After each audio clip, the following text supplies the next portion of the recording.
Hey everyone, it's been a long time. Welcome back to the Doom Patrol portion of the DC Studios podcast. I'm your host, Vanessa, here with my co host, Andy, with our spoiler-free review. How are you doing, Andy? 2023 has really been the year of we're taking so many DT shows away from you guys and you're gonna suffer. And I don't think I can take another show get ending now. So I'm like, at this point, like Warner Bros. Like you can't take anything more. Not that there's anything much left, but yeah, I'm both ready for this, but I'm also not ready for this. How are you, Vanessa? I feel the same way. I was just thinking, like, oh, what are all the shows we have left on DC, like on Max? And I was like, oh my God, the dwindling it's officially begun after Doom Patrol ends. I think it's just Harley Quinn for now. It's kind of wild to me, but yeah, I'm feeling a little sad. I'm glad that we're actually getting the last few episodes. I know there's speculation we might not get the last few episodes considering all that was going on, but Oh, good lord, glad that was exhausting. That was the most because you never know these days if they're gonna do oh, we're gonna do this for tax write downs or I whatever, and I'm know just like, we've been so we've been burned. Yeah, just a reminder, guys, cursing's allowed. Because if you watch Doom Patrol, you only know why.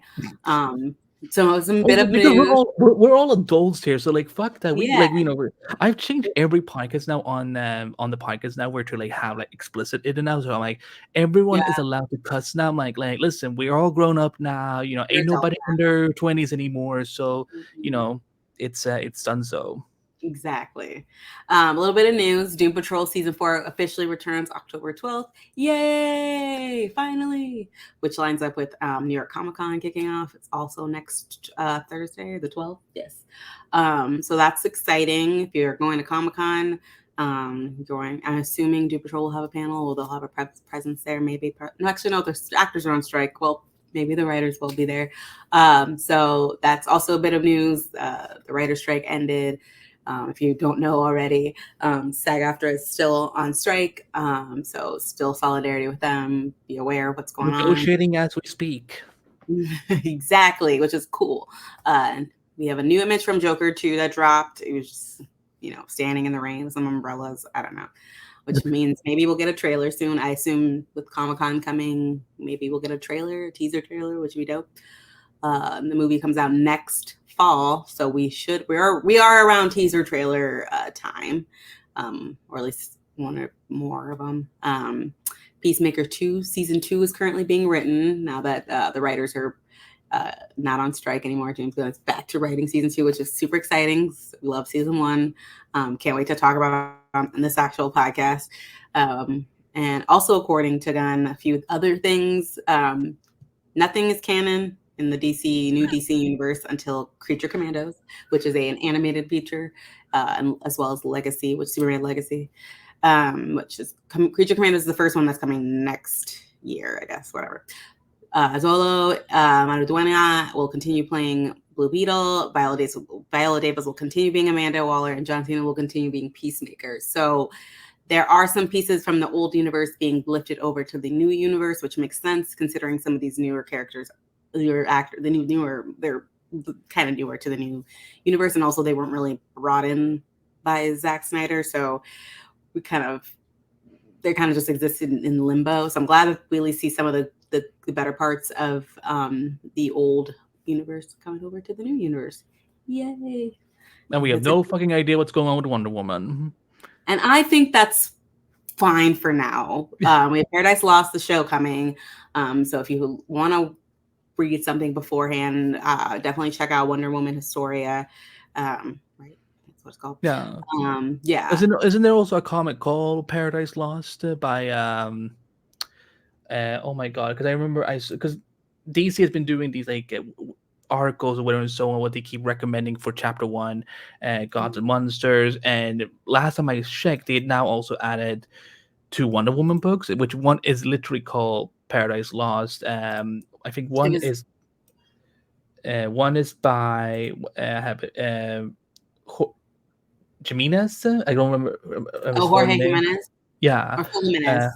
Phil, exactly. Yeah. So that's probably a volume, which is like an arc within a book. So it's probably like 2016 era, maybe 2006 era. Usually those are like volumes. So yeah, that's probably a one of the titles of the volumes back in the day. But like an actual like series, no.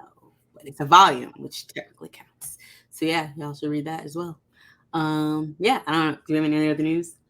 No, I mean it's. I mean, I guess we can just like react to what's come out. I mean, Peacemaker season 2. I mean, it's for me. What's funny with Peacemaker, Vanessa said, okay, so season 1 ended in 2022. Now Mm-hmm. let's say that because when we kick off 2024, unless the actor strike goes on longer than we expect, Legacy will be started filming next year. So James Gunn will be busy with that. So that means that we get to 2025, the movie comes out. But when will Peacemaker actually come out at this point? Like, I'm almost wondering, like, will it be 2025 or 2026 at this point? And at that point, I'm wondering, will the show have lost some of its momentum, having been gone for almost 3-4 years? That's depending on if James Gunn sees it all the way through or if he's going to hand it off after he's done writing it. I don't see him. I think he's probably going to end up handing it off. Like, I know it's his baby, but if he actually wants a season 2 out in the next couple of years, he's probably going to have to hand that off once he's done writing it. So I personally don't think they're going to wait 4 years for a second season because no one's going to have that and any interest in that by then. But they might wait until it fits into the new universe. Who knows? Especially with like Wildstorm and like the Authority being involved.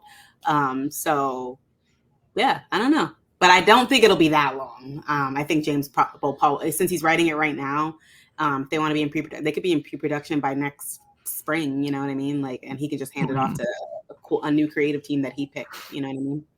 Yeah, I don't think he will definitely not be able to direct any, because I think first season he directed almost every episode. So I'm glad that because I mean, I know even though Blue Beetle was really well received, I know financially didn't do that well, but I'm glad he's still reinforcing that Zola will continue being Blue Beetle, and I assume that the rest of the family will be coming with him, and Jenny, of course. I mean, I'm still thinking that Boosted Gold will be where we see him next. That seems like the more natural direction. Mm. But Joker 2, yeah, he stood in the rain. I'm like, wow, I feel I know everything about this movie now. But I'm excited for it because Lady Gaga is gonna be Harley Quinn. That's gonna be fun. I think this will be also a musical, so it's. But Vanessa is right. Like if we're gonna talk marketing, we're 1 year away. We're 1 year away. We should have something by now. And yeah, I'm hoping that Creature Commandos gets also trailers soon, because I'm guessing they're going to try to roll it out as soon as they can next year. Because have you thought about next year? We're going to have very light DC content. Like we're going to have Creature Commandos, we're going to have Joker, and as of right now, that's it. Well, Aquaman 2 is coming if you want to talk about that In December. December. And it's a movie that exists. Yeah, that movie is the official end of the Snyderverse, the DCEU, and then we are officially in new territory, folks. Waiting mode like crazy. Like I think we're gonna be hungry by the time we get to 2025. I feel it's almost gonna be like, I feel because like you people like you and me, like we have always like kept up with set photos and stuff like when the era and so on. But I feel now, because we're gonna have nothing to like really watch next year except for two things, I feel like every time there's like something on the hashtag, like there's gonna be something like to get like just get remotely excited about, even if it's oh look, it's a sign by the street or something. Well, I'm hoping more things are in production next year and we'll have more things rolling out, because yeah, we're gonna be in quite a drought of DC stuff for a little bit, which sucks because we like the last 5 years we've had stuff after stuff after stuff after stuff, which has been really nice after the launch of DC Universe app. But now we're just gonna be waiting along. And this background keeps popping up over my teeth, making it look like I have yellow teeth. No, her teeth is white as hell. Don't worry. Tonight we discovered some new features on StreamYard, so she's playing with them. But no, your teeth look fine. Don't you worry about it. Right. But are we ready to tease? Yeah. All right, guys. There will be no spoilers. Obviously, we can't talk about major things because, well, we're not allowed to. The embargo lifts on the 5th, so this will drop on Thursday at some point. But yeah, we will just kind of. I kind of broke it up in like by character because there's a lot that kind of goes on in these last few episodes. But yeah, we can kind of just recap the previous episodes.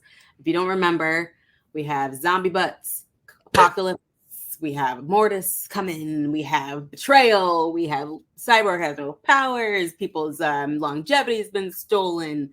Lots of, I mean, they basically, by the last time we saw them, they basically have lost or were like in a bad place. So, you know, we pick up with, we go right into the action and shit just keeps hitting the fan and it just flies everywhere and it just gets everywhere and it's just chaos, chaos, chaos. And I have to say, like, my overall thought is you can tell there's a drop in budget cuts, but the actors were acting their asses off, and I just respect and commend everything because there was some obviously it's there was some truly ridiculous shit that was happening, and every time I was like, I don't know what is going on, like, but they always pulled me back because there was always something that was meaningful that was going on. So I thought that was really cool. What were your overall thoughts about the last few episodes, Andy?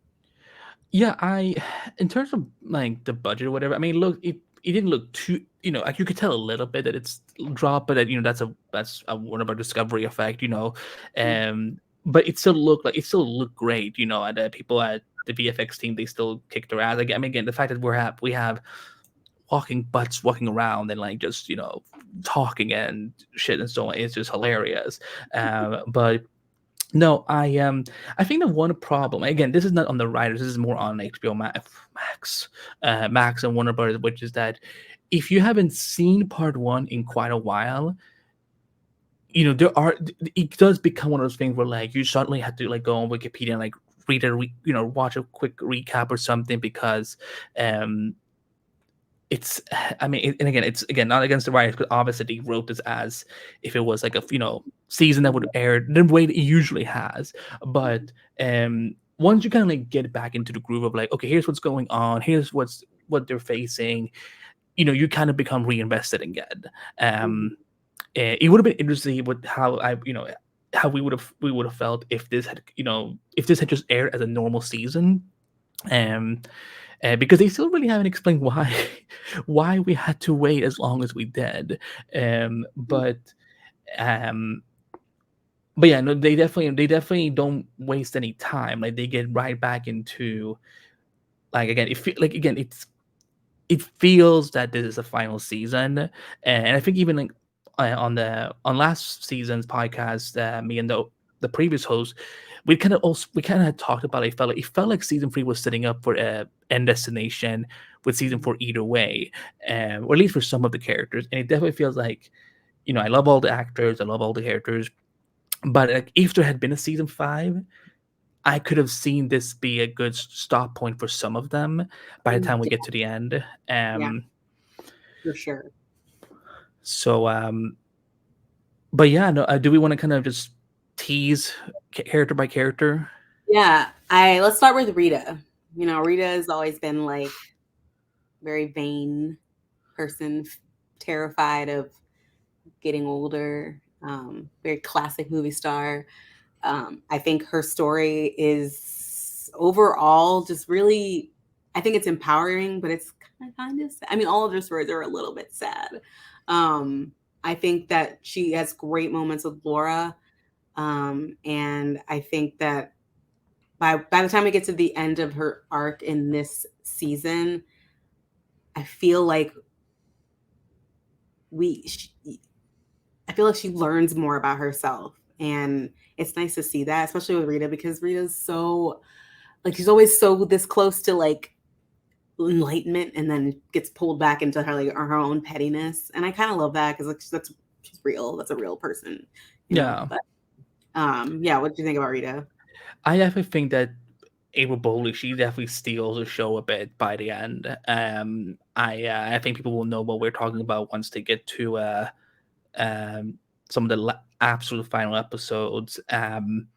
Again, I've said this from the beginning since I started covering the show. Is that like because I always watched her in a lot of comedy shows, and like I didn't know that she had these acting chops. She's so having seen her just busting her ass over the last 4 seasons has been incredible, and yeah, Vanessa is right. This is a very emotional second half of the season, which again, it's again for a show that wasn't completely certain this was going to be the final season. Like they nailed that. Like you know, not every show can do that, and it definitely when it comes to Rita, I feel that the best way to describe her ending is that she is the one that gets she is the one that dictates her ending. Mm-hmm. um and it's not so much that someone decides for her. It's more so that she makes a choice or whatever happens by the end. And so which I mean, I can only imagine, you know for women, for female characters in the DC universe, we don't always get to see that. So that's the best way I can tease her arc, for Yeah, sure. 100%.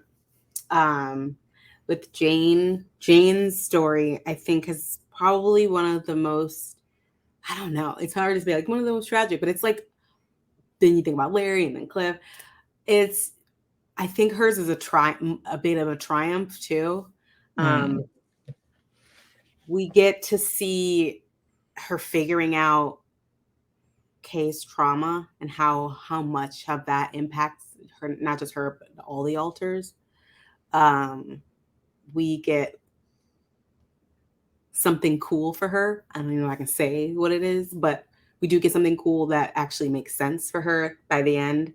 Um, I love how they went about her journey. Um, and we get, in the first half of the season, there was some romance and sparks and things going on between Larry and Mr. 104. I want to call him Mr. 305 so bad, but that's not his name. And Jane and the one of the people from the Sisterhood of Tada. Dada. Yeah, I cannot remember. It was the mist or the swarm, whatever. Yeah, And it's been over a season. It's been over a year. So I understand. I understand. so there was some romance sparks there. I will say that there are romance continues in this second half in an perhaps unexpected way. Maybe. I love it though. I thought it was all cute. I think Jane's story overall was my favorite. I think it was the Clips was good too. I think those are two of my favorites. But I hope that Jane fans will be happy with this. I know it's complicated with someone with a disorder like Kay has, but I think that I think they did a good job with her Yeah. journey. What do you think? I will say for our viewers and listeners, just because we care about because things we know people have various triggers when with dealing with heavy subject. They definitely do touch upon Jane's trauma again. And there's one scene that I'm not going to speak for what I think an entire audience is going to think of it. I think there's going to be definitely people that feel something from it. Some might feel it's very empowering. Some might feel it is very haunting in a lot of ways. But like there is, I think that this season definitely deals a lot more with her trauma, and this second half of the season deals a lot more with her trauma in a way that I wasn't prepared for. So, yeah, yeah, Jane, she definitely has. There's some surprises along the way. Venice is definitely right about that, and I'm very curious to see how fans are gonna react to her conclusion. Mm-hmm. Yeah, because it's not just it's everything. It's like a physical change too. It's really cool. It's interesting to see how it all pans out, especially how the the relationship that she has, how that develops anyway. Like, because Mm. that episode was my favorite by far. Like, I do want to talk about that. Just as much as we can talk about I that. know, I know. It's my favorite episode. We In can a talk about couple, that. in a couple of weeks, we can. Yeah, like it's so good. But that episode, kind of gives, there's a lot of sparks and a lot of moving parts and pieces. And one of the biggest things that happens in that episode happens for Jane. And I absolutely love it. So yeah. You want to talk about Cliff? Oh, Cliff. If you all follow the Brendan Fraser, the what the Brendan songs, or what was it that they called Renaissance, it? yeah, Yeah, yeah, if you all thought it was anywhere remotely close to being done, no, we're not done. You know, Cliff leaves you laughing, Cliff leaves you crying, Cliff leaves you going, "What the actual fuck?" Um, I I will give this tease to our viewers and listeners. Um, Cliff may or may not be the final character we see of the show. yeah, So take that for what you will. I It's so hard. He's one of the harder ones to talk about without spoiling anything. Um, yeah. I, his desire to go back to his family is, it's like that's like the constant through each episode, is to be with his family, and to be with his family, and he makes some truly stupid decisions, annoying, and he's always making stupid decisions, and always, and I think that's like, that's just something that's a part of Cliff's life. But the by the time we get to the end of his journey at this season, I was a mess, man. I was a mess. I think no one could have played Cliff with the same heart that Brendan Fraser did. I don't know. I don't know. That, like, I'm tearing up just thinking about that yeah, scene again. Like, whew. Anyway, um, yeah, I was gonna say a lot of this Cliff stuff is spoilery, but he still has that fucking mitten on. yeah. So, but yeah, I will say some of the Cliff stuff is pretty devastating and beautiful in a good way, and just, I don't know. There's something really, really cool about it. I love the way they did that, but man, there's some this season. Whew, yeah, both Titans and Doom Patrol, um, ending on really beautiful notes, I think. How about let's talk about Victor, maybe? Vic, what a dweeb. That's not what I thought you were gonna say. He's such a dork. That's the biggest thing. He's just a dork. And I love that my favorite thing about his thing is that he had to want to be cyborg for his own reasons. I think that the show did that in a fun way. Like, I was kind of wondering where we were going with him not having, or covering up his, like, using the prosthetics and like stuff like that. And I think that, having his friend Derek involved kind of brought Victor back to his human side, and so he can still be the man.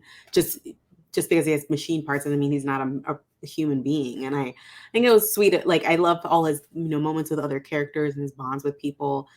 He's a really good he's just really good to shoulder to lean on. A lot of the team leans on him a lot. And I think that's really sweet, especially the bond that him and Jane formed earlier in the season. I think he probably has one of the lightest Yeah, arcs. yeah. Like he's definitely like you definitely. There was an episode definitely where I feel like, where's Wick? Where's Wick? Where's he at? So but at the same time, I will say that I think if because with some of these characters, like, I've always kind of felt like I kind of sense that they're more done closer to being done than others. And so that's why, like, yeah, there's definitely good stuff Yeah. for Victor coming in the second half of the season, Mhm. but um he definitely is a little bit less in the second half. I don't know if it was because he had to go up and film, when he went up to film his Titans episode or something, or if it, Yeah, that's true. yeah. I don't know how. Again, this is still what's so funny. It's like, even knowing that this was coming, I'm just like, how do they pull this off when they were filming at the same time in two Mhm. different countries?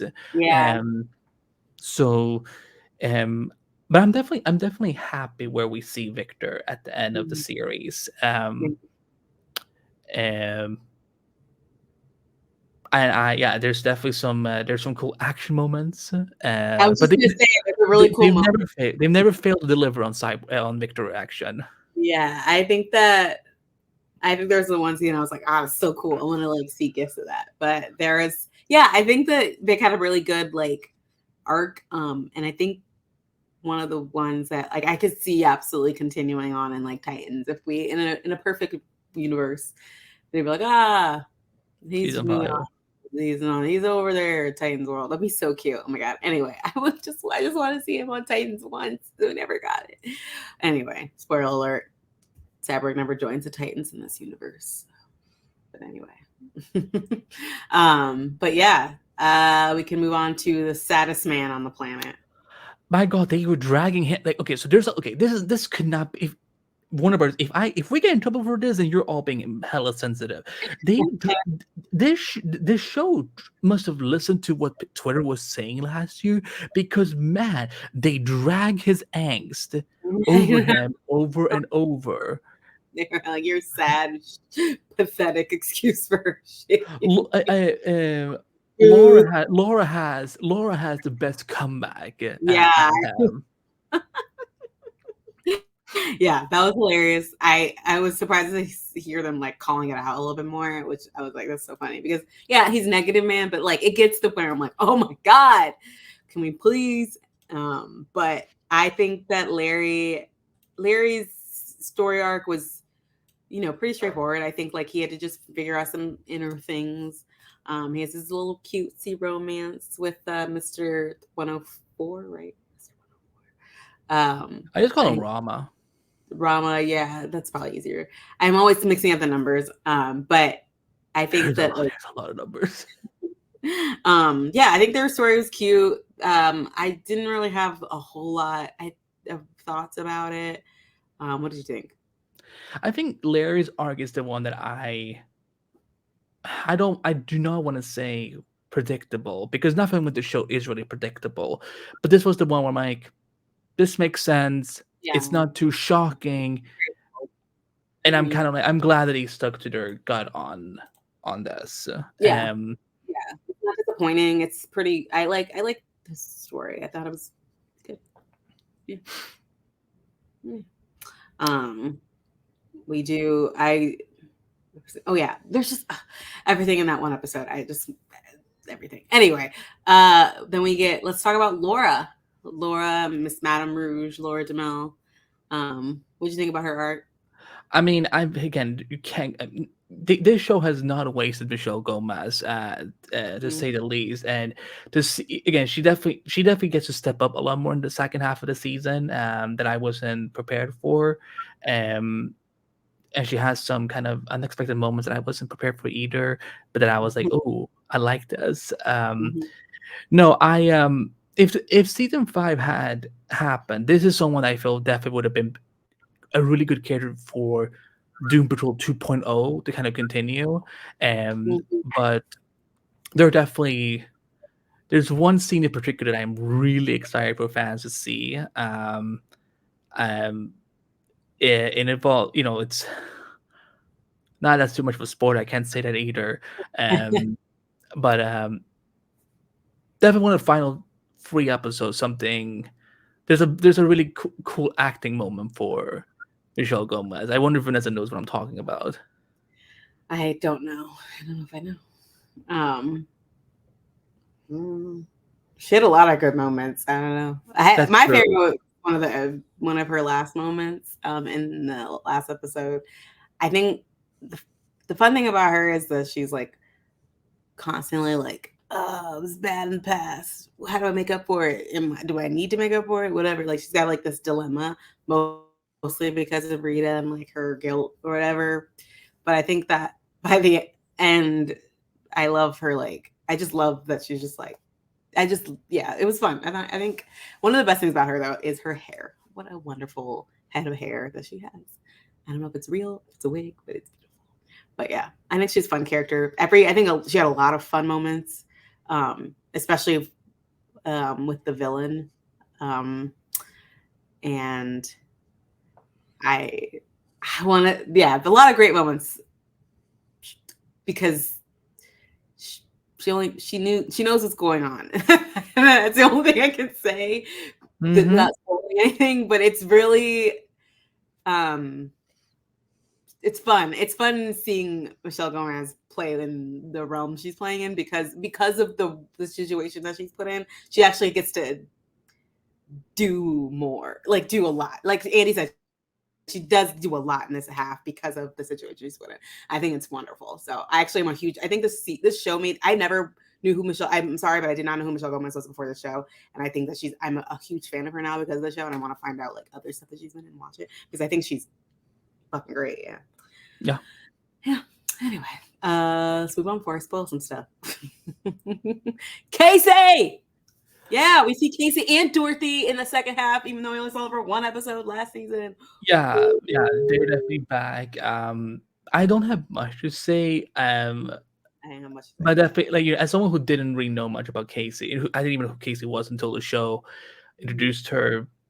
But I'm glad they introduced her this season for a lot of reasons, and that's kind of all I can say about it. Yeah, agreed. Dorothy, I I'm like, Dorothy okay, kind of got short end of the after the first half. Like she kind of just is there, which is fine.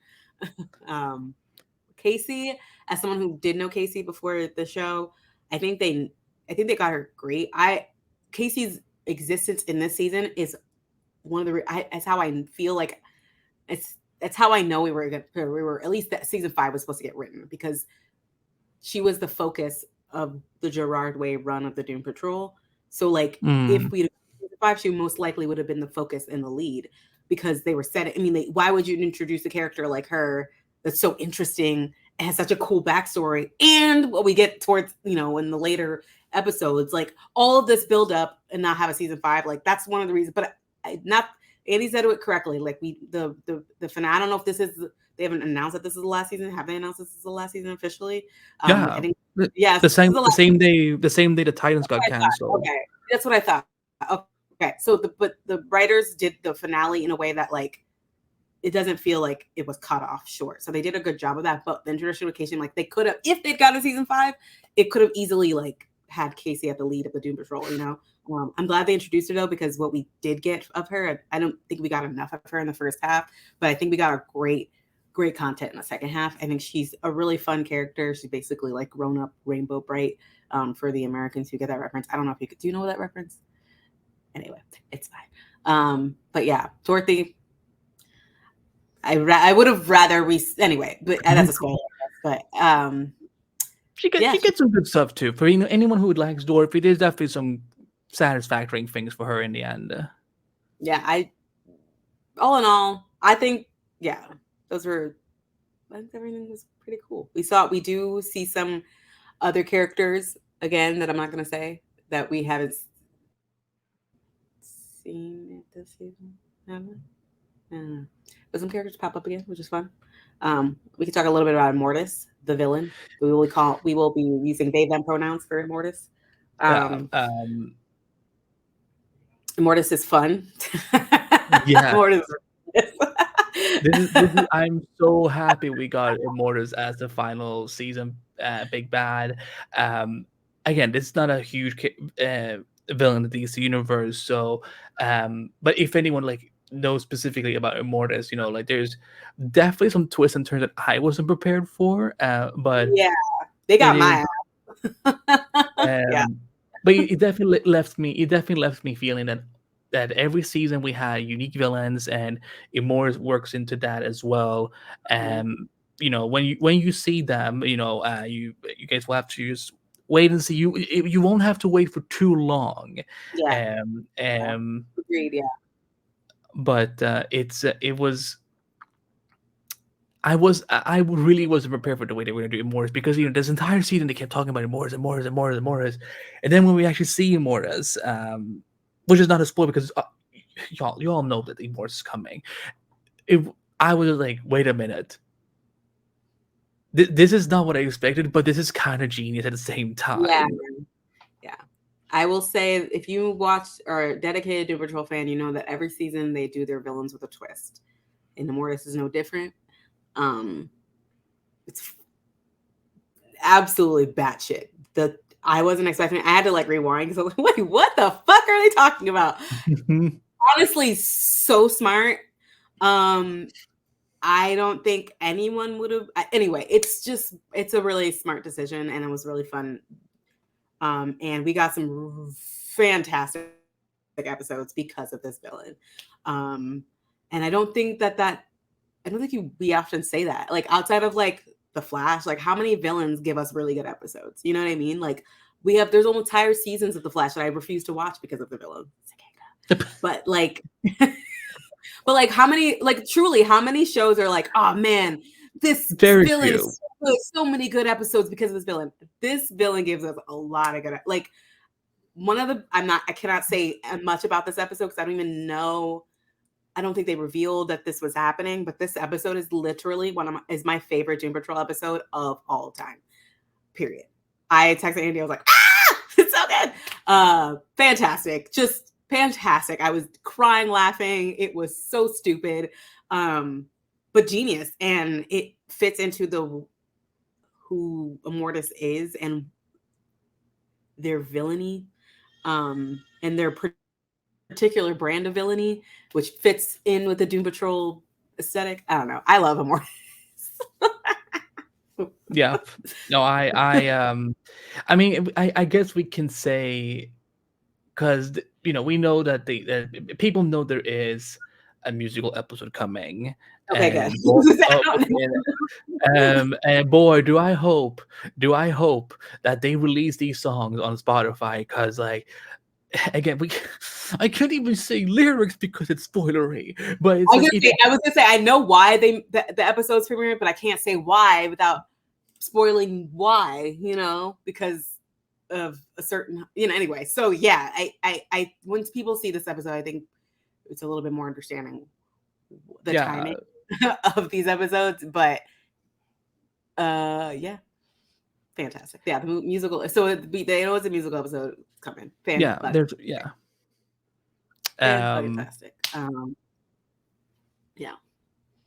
But as a whole, I mean, I think it's a good wrap up to Doom Patrol. Again, like in a hypothetical world, if they want to do a season 5, let's say they do season 5 somewhere else, there are threads they can easily pick up upon. But at the same time, if this is the end, I'm happy. It's you will be. There are some sad happy endings. There are some happy endings. There'll probably be some endings that will be maybe a little controversial for some viewers. We will see, but I feel like this is definitely one of the stronger final seasons of These TV because we know These TV hasn't always been very lucky when it comes, Black Lightning, sadly, didn't get to have that. Legends, we know what happened with Legends, Batwoman, Batwoman was the one that kind of felt like it had the most wrap up despite getting canceled. And then, but again, a lot of shows have sadly not had that opportunity to be able to end on their own terms, but this felt like, no, they didn't get told like in the last 2 minutes. Oh, by the way, this is your final episode. And, like nothing feels like it's a last minute rewrite. Everything things feels very thought out. I wouldn't be shocked if this is some of these endings were things that Jeremy Carver and the writers had planned for since season 1. Yeah. For sure, especially yeah. But any final thoughts from you, Vanessa, about part 2? Oh man, I'm honestly like sad this show. This is twice now. I'm gonna have to watch a show end twice. Like that sucks. Like Titans and now Doom Patrol.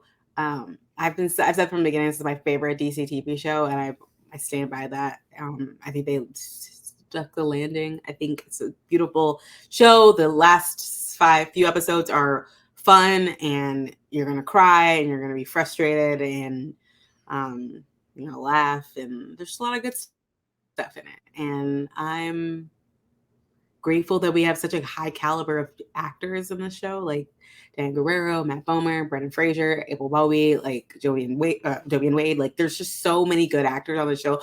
Michelle Gomez, like the dude that plays Niles Calder, was it Timothy Dalton? Like, we have this cast is literally insane. But yeah, I'm excited to watch it all, rewatch it all again with everyone, and see how everyone reacts, especially to the musical episode. I cannot wait.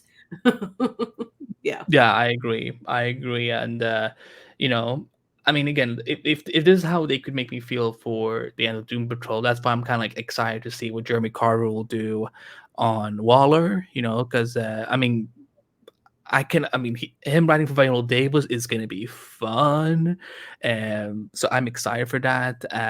But yeah, it's definitely it's very bittersweet. It's very bittersweet, but I think that out of most DC shows that have ended in the last recent few years, this is definitely one where you feel like you get a lot of closure, you get a lot of conclusions, and a lot of wrap up, and of course, we're always left wanting more, but it's out of our control. So, but I definitely think that Doom Patrol will go down as one of the more successful DC shows of all time. And I'm kind of hoping I'm hoping that someone like James Gunn is paying attention to the quality of this show, um, because again, because this was a group of characters that was very obscure to the mainstream audience, and this could have gone one way or the other, but like this, they stuck to their gun, they knew what worked really good with these characters and these stories, and we had 4 amazing years with them. So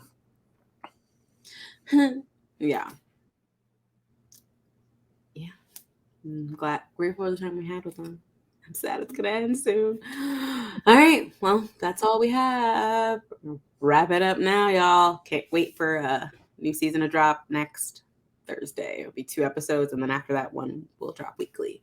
All right, well, visit multiverseofcolor.com for all the latest news and info about the DC Studios, TV shows, films, comics, and other projects, along with the latest episode of every podcast on the network. Follow us on social media by going to Multiverse Color and at DC Studio Podcast on Twitter, at the Multiverse of Color on Instagram, and at DC Studio Podcast on Facebook. Follow the entire DC Studio Podcast network, featuring epic podcasts for The Flash, Titans, Sandman, Superman, Lois, Harley Quinn, TCTV After Dark, and more at multiverseofcolor.com. Last but not least, subscribe to our new feed on Apple Podcasts, Stitcher Radio, Google Podcasts, and everywhere else you listen to your radios or podcasts, whatever radios. While you're on Apple Podcasts, hit us up with some 5-star reviews. It's a great way to support the podcast. We have our own TeePublic store, so if you're interested in DCTV related merch, click on the link in the show notes and get some awesome gears. It's done to support the network. And email dcstudiopodcast@gmail.com for longer listener feedback or just any thoughts related to all the Max shows or DC Studio projects. Before we go, where can our listeners find you, Andy, on social media?